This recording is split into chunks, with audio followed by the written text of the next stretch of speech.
முதலமைச்சர் ஜோசப் விஜய்க்கு மிரட்டல் விடுக்கும் வகையில் பேசிய புகாரில் திமுக எம்எல்ஏ மார்கண்டேயன் கைது செய்யப்பட்டது அரசியல் வட்டாரத்தில் பரபரப்பை ஏற்படுத்தியுள்ளது.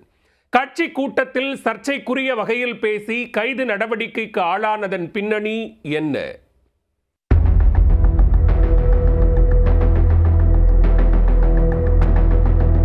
விளாத்திக்குளம் தொகுதி எம்எல்ஏ மார்கண்டேயனுக்கு எதிராக 3 பிரிவுகளில் வழக்கு பதிவு செய்த நிலையில் அவரை கைது செய்ய விடாமல் ஆதரவாளர்கள் போராட்டத்தில் ஈடுபட்ட காட்சிதான் இது.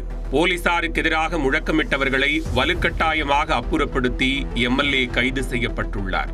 நடந்தது என்ன?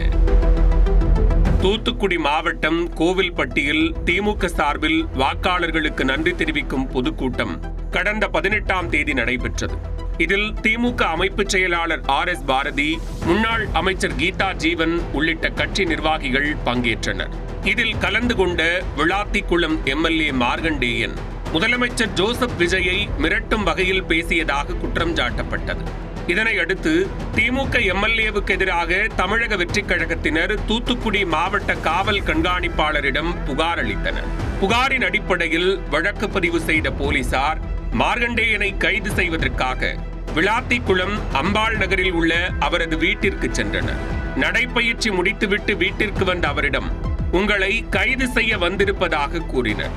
பின்னர் முதல் தகவல் அறிக்கை காப்பியை பார்த்த அவர் போலீசாருடன் வாகனத்தில் ஏறினார். அதற்குள் அவரது ஆதரவாளர்கள் அங்கு கூடியதால் அசாதாரண சூழல் நிலவியது. அவர்கள் போலீசாருக்கு எதிராக முழக்கமிட்டபடி வாகனத்திற்கு முன்பு அமர்ந்து போராட்டத்தில் ஈடுபட்டனர்.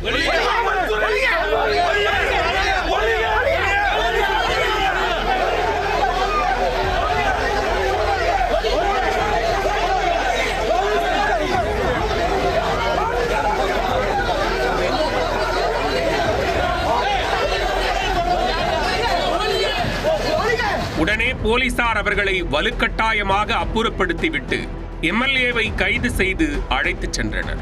கைதான மார்கண்டேயனை தூத்துக்குடி மாவட்ட காவல் கண்காணிப்பாளர் அலுவலகத்தில் வைத்து விசாரணை நடத்தப்பட்டது. இதனிடையே கோவில்பட்டி விளாத்திக்குளத்திலிருந்து திமுகவினர் தூத்துக்குடிக்கு செல்ல மாவட்ட போலீசார் தடை விதித்தனர். இதனையொட்டி விளாத்திக்குளத்தில் போலீசார் வாகன சோதனையில் ஈடுபட்டனர்.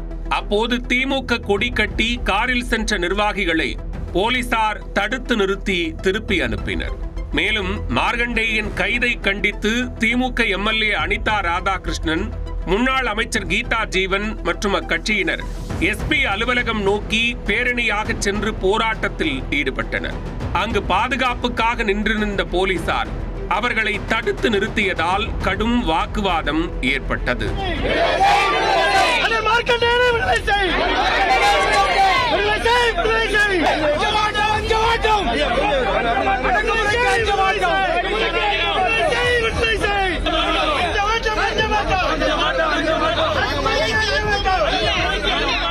அண்மையில் முதலமைச்சர் ஜோசப் விஜய் குறித்து அவதூறாக பேசியதாக கூறி திமுக எம்எல்ஏ அனிதா ராதாகிருஷ்ணன் கைது செய்யப்பட்டு பின்னர் விடுவிக்கப்பட்டார். இந்த சூழலில் முதலமைச்சரை மிரட்டும் வகையில் பேசிய புகாரில் விளாத்திக்குளம் தொகுதி எம்எல்ஏ மார்கண்டேயன் மீது 3 பிரிவுகளின் கீழ் வழக்கு பதிந்து கைது செய்யப்பட்ட சம்பவம் அரசியல் வட்டாரத்தில் பரபரப்பை ஏற்படுத்தியுள்ளது.